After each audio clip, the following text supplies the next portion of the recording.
난세의 그림자가 대지를 덮고 삼국은 서로 맞서며 백성들은 끝없는 고통 속에 신음했다. 영웅은 우후죽순처럼 등장했고 어떤 이는 황제를 자처했고 어떤 이는 땅과 권력을 놓고 피를 흘렸다.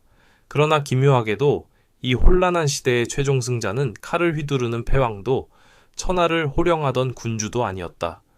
병약한 몸을 이끌고 조용히 조정의 막 뒤에 숨어있던 한 노신, 바로 사마이였다.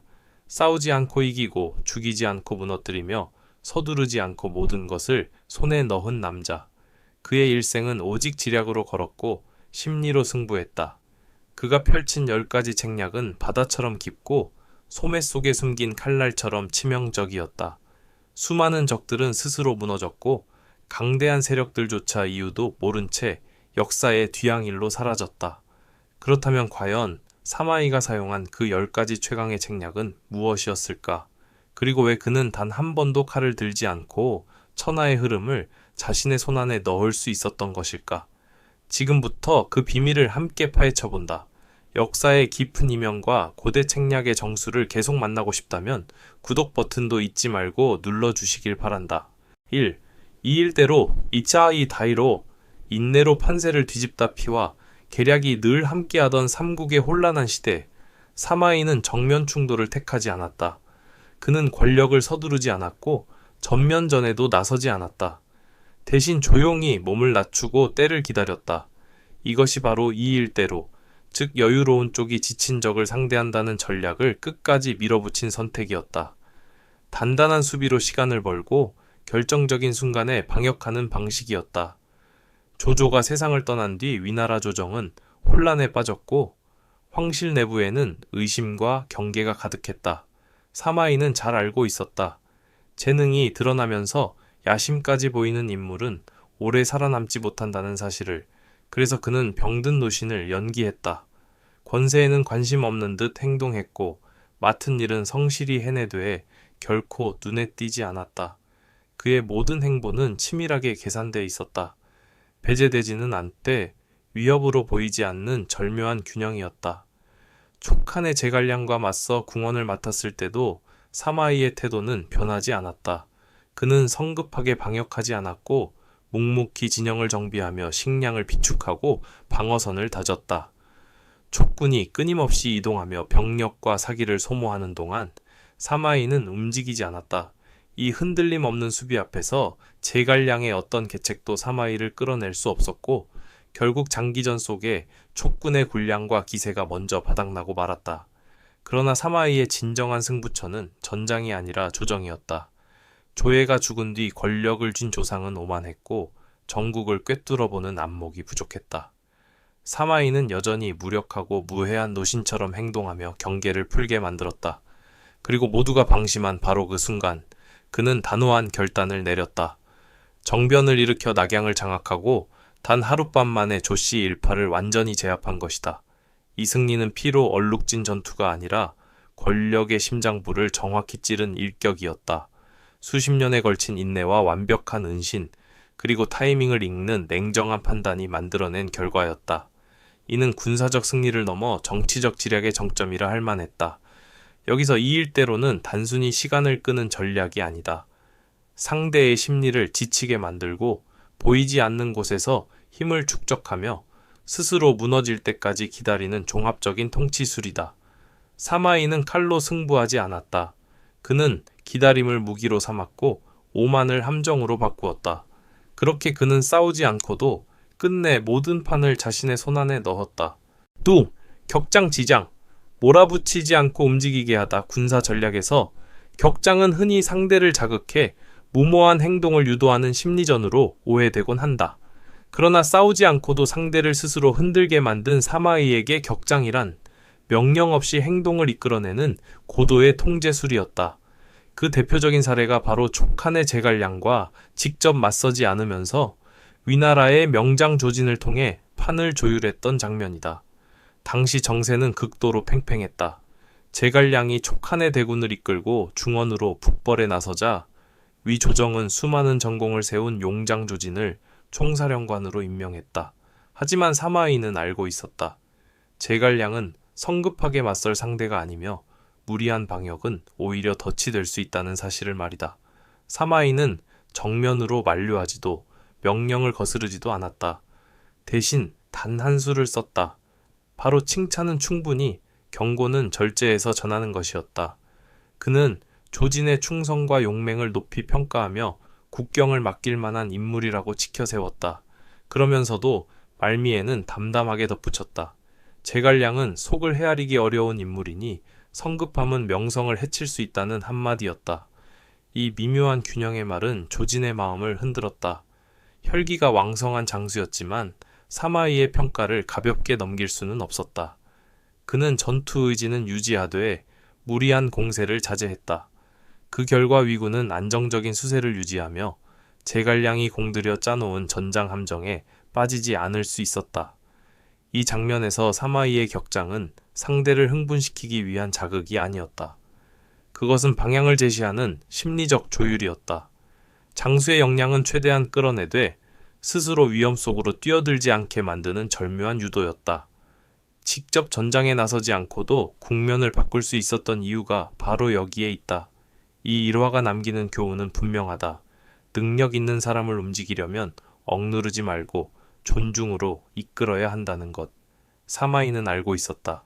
때로는 명령보다 한마디 칭찬이 더 강력하며 진정한 통제는 권력이 아니라 사람의 마음을 읽는 데서 나온다는 사실을 3.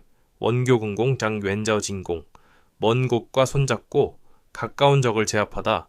병법과 국가 운영의 핵심 원칙 가운데 하나인 원교근공은 먼 세력과 우호를 맺어 여유를 만든 뒤 가까운 적을 정리하는 전략이다. 사마이는 이 고전적 책략을 단순히 이해하는 데 그치지 않고 요동평정전에서 최고 수준으로 구현해냈다. 그는 이 전쟁에서 칼뿐 아니라 외교를 보이지 않는 검처럼 사용하며 상대를 고립시켰다. 당시 요동은 위나라의 권력 중심에서 멀리 떨어진 변방이었다. 그곳을 장악한 공소년은 처음에는 조정에 귀순했지만 이내 배신하여 오나라와 손을 잡고 독자적인 세력을 구축하려 했다. 이는 위나라의 권위를 정면으로 흔드는 행위였고 결국 조정은 사마이에게 토벌을 맡기게 된다. 그러나 사마이는 즉각적인 공격을 선택하지 않았다. 그는 먼저 외교로 적의 버팀목을 무너뜨렸다. 공소년이 기대하던 원군인 오나라와는 굳이 충돌을 일으키지 않고 관계를 안정적으로 관리해 전선을 불필요하게 넓히지 않았다. 동시에 변경의 여러 부족들과 연계를 강화해 교역로와 이동로를 차단했고 그 결과 요동은 서서히 완전한 고립 상태에 빠져들었다. 사방이 막히고 지원이 끊긴 뒤에야 사마이는 본격적인 군사 행동에 나섰다. 그는 성급하게 몰아치지 않았다. 장기 포위를 통해 식량을 끊고 시간을 무기로 삼아 적의 체력을 소진시켰다. 성 안에 틀어박힌 공소년은 구원군을 기다렸지만 끝내 오지 않았고 저항할수록 상황은 악화될 뿐이었다. 결국 그는 항복했으며 반역에 대한 본보기로 처형된다. 요동에서의 승리는 단순한 군사적 성과를 넘어 사마이의 정치적 입지를 굳히는 계기가 되었다. 그는 위나라를 다방면 전쟁의 수렁에 빠뜨리지 않고 외교와 전략으로 전장을 압축해 전체 국면을 안정시켰다. 한 곳을 치도해 천하 전체의 균형을 고려한 선택이었다. 주목할 점은 이 과정에 요행이나 장고해가 없었다는 것이다. 사마이는 정치와 군사의 논리를 체계적으로 결합해 먼 세력은 방패로 만들고 가까운 적은 철저히 고립시킨 뒤 결정타를 날렸다. 이는 단순한 무력의 승리가 아니라 구조를 읽고 판을 설계한 사고의 승리였으며 삼국시대에서도 보기 드문 경지라 할 만했다. 4. 불전이자성 부찬실엔청 인내와 침묵이 만든 궁극의 승리 삼국지에는 수많은 명승부와 기상천외한 계략이 전해진다. 그러나 가장 인상적인 승리는 때로 칼을 들지 않은 자리에서 탄생한다. 기산에서 사마이가 보여준 승부가 바로 그러했다. 그는 제갈량과 정면으로 맞섰지만 단 한 차례도 전투를 벌이지 않은 차에 촉군을 스스로 무너뜨렸다. 기산은 전략적 요충지였고 제갈량은 중원을 장악하기 위한 마지막 승부수로 모든 역량을 이곳에 쏟아부었다. 대군을 동원하고 장거리 보급선을 구축하며 철저히 준비한 결전이었다. 그러나 사마이는 그 어떤 반응도 보이지 않았다. 출병도, 방역도, 대응도 없었다. 사마이가 택한 길은 움직이지 않는 방어였다. 그는 진지를 산처럼 단단히 구축하고 병사들에게 일절 출전하지 말 것을 명했다. 촉군이 도발하고 허수아비 진영을 불태우고 심지어 여인의 옷을 보내 비겁하다고 조롱해도 사마이는 침묵을 지켰다. 그는 알고 있었다. 제갈량의 전술은 상대의 움직임을 전제로 완성된다는 사실을. 반응이 없다면 전술 자체가 성립되지 않는다. 이 침묵은 제갈량에게 공허한 싸움을 강요했다. 아무리 뛰어난 지략이라도 맞서 싸울 상대가 없으면 의미를 잃는다.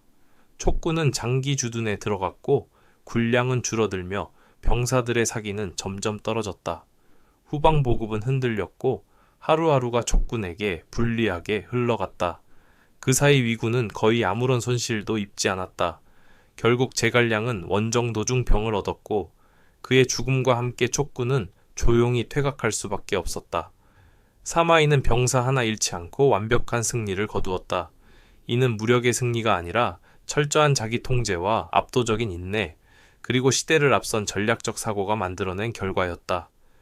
불전이자성은 조급한 자에게 허락되지 않는 경지다. 스스로를 다스릴 수 있어야 하고 멀리 내다보는 시야와 적의 한계를 꿰뚫는 통찰이 필요하다. 사마이는 전장을 보는데 그치지 않았다. 그는 적의 한계를 정확히 읽었고 아무것도 하지 않음으로써 가장 옳은 선택을 했다. 그렇게 침묵은 가장 강력한 무기가 되었다. 5. 초전도와 차차오 텐쇼고. 불을 꿰뚫어 본 자. 앞에서 화공은 힘을 잃는다. 고대 병법에서 화공은 언제나 양날의 검이었다. 때와 지형을 정확히 맞추면 대군을 한순간에 잿더미로 만들 수 있지만 한번 간파당하는 순간 그 불길은 오히려 주모자를 소모시키는 독이 된다. 사마이는 삼국시대에 드물게 수비에 능했을 뿐 아니라 화공을 무력화하는 감각까지 갖춘 장수였고 그 대표적인 장면이 바로 기산에서 제갈량과 맞섰을 때였다. 적벽대전의 불길로 이름을 떨친 제갈량에게 화공은 북벌의 핵심 수단이었다. 기산에서도 그는 협곡에 치밀한 화공 함정을 설치해 비어있는 듯 보이는 진지로 위군을 끌어들인 뒤 일거에 불태울 계획을 세웠다. 바람의 방향, 폐쇄적인 지형, 불의 약한 진영 조건까지 모든 것이 완벽해 보였다. 그러나 사마이는 시작부터 그 속내를 읽고 있었다. 풍부한 전장 경험을 지닌 사마이는 미묘한 이상 징후를 놓치지 않았다. 촉군의 은밀한 움직임, 진지 곳곳에 쌓인 가연성 물자, 바람을 계산한 듯한 배치까지 그는 동요하지 않았다. 대신 조용히 명령을 내려 병력을 위험지역에서 빼냈고 부대를 분산시켜 고지대와 통풍이 좋은 곳으로 이동시켰다. 불이 붙기 어려운 자리로의 철저한 재배치였다. 예상대로 그날 밤 촉군은 전장을 불바다로 만들었다. 그러나 타오른 불길이 삼킨 것은 텅 빈 진지뿐이었다. 위군은 단 한 명의 피해도 입지 않았고 촉군은 가장 중요한 변수였던 기습의 2점을 스스로 불태워버리고 말았다. 사마이의 승리는 역공에 있지 않았다. 전장을 읽는 눈과 적의 심리를 예측하는 능력에 있었다. 그는 화공을 피하는 데 그치지 않고 상대가 스스로 승부수를 잃게 만들었다. 화살도 북소리도 없이 제갈량의 중원 공략 구상은 또 한 번 좌절됐다. 사마이에게 초전도화는 사용해야 할 계략이 아니라 간파하고 해체해야 할 수법이었다. 냉정함, 세밀한 관찰, 그리고 순간을 놓치지 않는 결단. 이 세 가지가 어우러져 수많은 장수들을 무너뜨린 화공조차 그의 앞에서는 힘을 잃고 말았다. 6. 양동격서. 찬 양동지시. 병든 척하며 날린 치명적인 일격 사마이가 사용한 계략 가운데 가장 정교하고도 결정적이었던 수법 중 하나가 바로 양동격서였다. 겉으로는 한쪽을 보여주며 상대의 시선을 붙잡고 전혀 예상치 못한 방향에서 본공을 날리는 전략이다. 조상을 무너뜨린 그의 병든 연기는 이 계책이 예술의 경지에 이르렀음을 보여주는 대표적인 사례다. 당시 위나라는 젊고 오만한 권신 조상의 손아귀에 놓여 있었다. 그는 원로 대신들을 얕잡아 보았고 조정은 그의 뜻대로 움직였다. 고령에 접어든 사마이는 의도적으로 병약하고 정신이 흐린 노신의 모습을 연출하며 정치의 전면에서 물러났다. 권력 다툼과는 거리를 둔 채 거의 잊힌 존재처럼 보였다. 조상과 그 측근들은 이 노인이 이미 시대에서 밀려났다고 믿어 의심치 않았다. 그러나 겉모습과 달리 사마이의 머릿속은 한치의 흐트러짐도 없었다. 그는 병을 핑계로 의심을 걷어내는 동시에 조정의 모든 변화를 차분히 관찰했다. 수년 동안 소리 없이 측근들을 요직에 배치하며 보이지 않는 힘을 축적했지만 누구도 그 속내를 알아차리지 못했다. 결정적인 순간은 조상이 황제를 모시고 조조의 묘를 참배하러 낙양을 떠났을 때 찾아왔다. 권력의 중심이 비어있는 바로 그때 사마이는 병상에서 일어났다. 단숨에 정변을 일으켜 수도를 장악하고 성문과 금군을 통제했다.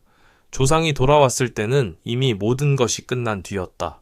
그는 일파와 함께 체포되었고 조씨 가문의 실권은 단 한 번의 움직임으로 완전히 제거되었다. 이 승리는 병력이나 무력의 우위로 얻은 결과가 아니었다. 수년에 걸쳐 치밀하게 설계된 연극, 그리고 상대의 인식을 완벽히 속인 심리전의 산물이었다. 사마이는 난세에서 승리하려면 반드시 전장에 나설 필요는 없으며 때로는 스스로를 위협이 아닌 존재로 보이게 만드는 것이 가장 강력한 무기가 된다는 사실을 꿰뚫고 있었다. 이 장면에서의 양동격선은 극도로 세련된 방식으로 구현되었다. 동쪽은 병들고 무력한 노인의 모습이었다. 반면 서쪽에는 오랜 시간 은밀히 구축해온 실질적인 힘이 숨어 있었다. 적이 모든 시선을 동쪽에 빼앗긴 순간 서쪽에서 날아든 일격은 번개처럼 빠르고도 치명적이었다. 7. 순수겨냥, 떼순소첸양, 기회를 움켜쥐고 예고 없이 내리친다. 난세에서 살아남는 자는 계량만 뛰어난 사람이 아니다. 결정적인 순간을 알아보고 단 한 번의 기회도 놓치지 않는 결단력을 지닌 인물이다. 늘 신중하고 인내로 일관하던 사마에 역시 때가 무르익자 망설임 없이 움직였다. 순수 겨냥, 즉 흐름이 열렸을 때 자연스럽게 목표를 거머쥐는 이 계책은 왕릉의 반란을 제압하는 과정에서 완벽하게 구현되었다. 왕릉은 위나라 조정의 중심으로 본래 조씨 가문에 깊은 충성을 바치던 인물이었다. 그러나 사마의 일가의 세력이 커지는 것을 보며 위기의식을 느낀 그는 조조의 혈통을 다시 세우기 위해 다른 인물을 옹립하려는 음모를 꾸몄다. 계획은 은밀했고 인선도 치밀했으며 겉으로는 그 어떤 이상 징후도 드러나지 않는 듯 보였다. 하지만 그는 사마이를 과소평가했다. 조정 곳곳에 눈과 귀를 둔 인물, 그리고 결정적인 순간을 기다릴 줄 아는 상대였다는 점을 말이다. 사마이는 반역의 기미를 포착하자마자 의심을 드러내지 않았다. 대신 황제를 호위한다는 명분을 내세워 즉각 군을 일으켰고 예고 없이 왕릉의 진영으로 직행했다. 왕릉은 대비할 시간도 병력을 모을 여유도 없었다. 사방에서 포위된 상황에서 그는 속수무책으로 항복할 수밖에 없었다. 이 과정에서 사마이는 대규모 전투도 장기적인 심리전도 필요로 하지 않았다.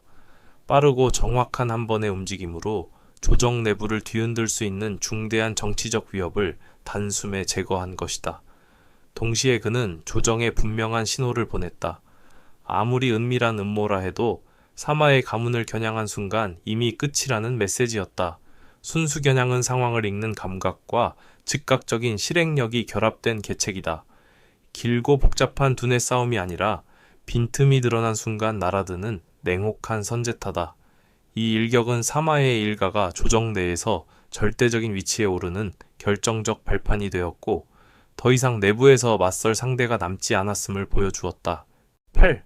선발제인 차악센파질은 먼저 움직여 판도를 결정하다 권력 다툼의 세계에서는 한 발 늦는 순간 되돌릴 수 없는 나락으로 떨어지기 쉽다. 사마이는 그 냉혹한 이치를 누구보다 정확히 알고 있었다. 그는 기다릴 줄 아는 인물이었지만 동시에 반드시 먼저 움직여야 할 순간을 놓치지 않는 사람이었다.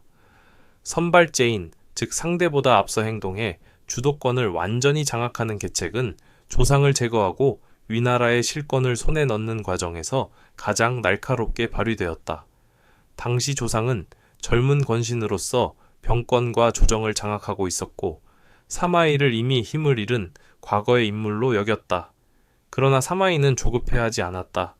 그는 조상의 성향과 허점을 차분히 관찰하며 단 한 번의 빈틈을 기다렸다.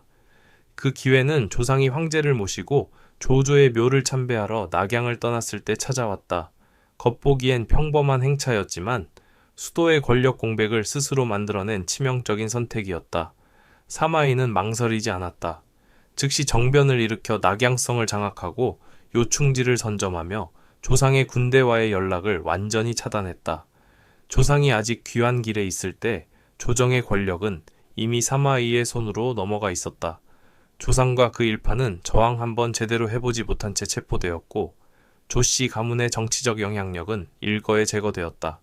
이 과정에는 논쟁도 장기전도 없었다. 방역의 시간을 주지 않고 단번에 끝내는 결정력이 있었다. 전쟁 한 번 없이도 전국의 질서가 완전히 바뀐 이 사건은 중국 고대 정치사에서 손꼽히는 권력 장악의 장면으로 평가된다. 선발제의는 단순한 기습이 아니다. 상대를 꿰뚫어보는 통찰, 정확한 타이밍, 그리고 주저하지 않는 결단이 동시에 요구된다. 사마이는 이 세 가지를 모두 갖추고 있었다. 만약 그가 하루만 늦었더라면 결과는 달라졌을지도 모른다. 그러나 단 한 걸음 먼저 나아간 그 순간 권력도 조정도 시대의 흐름마저 사마의 가문의 손으로 넘어가고 말았다. 9. 허장성세 상슈장생시 싸우지 않아도 적을 떨게 하다 전장은 칼과 창이 맞부딪히는 곳이지만 진정한 승부는 종종 적의 머릿속에서 먼저 벌어진다. 사마이는 이 사실을 누구보다 잘 알고 있던 심리전의 대가였다. 그가 즐겨 활용한 허장성세, 즉 실제보다 더 강한 기세를 만들어 상대의 사기를 꺾는 전략은 제갈량과의 대결에서 특히 큰 효과를 발휘했다. 기산 전역에서도 사마이는 단순한 수비를 넘어 상대의 심리를 압박하는 방식을 택했다. 제갈량이 주도적으로 군을 움직이며 정교한 함정을 준비했지만 위군은 요지부동의 방어 태세를 유지했다. 사마이는 군을 진영에 묶어두는 데서 그치지 않고 어떤 도발에도 흔들리지 않는 냉정한 군대의 이미지를 의도적으로 굳혀나갔다. 제갈량은 사마이를 조롱하기 위해 여인의 옷을 보내며 비겁하다고 자극했다.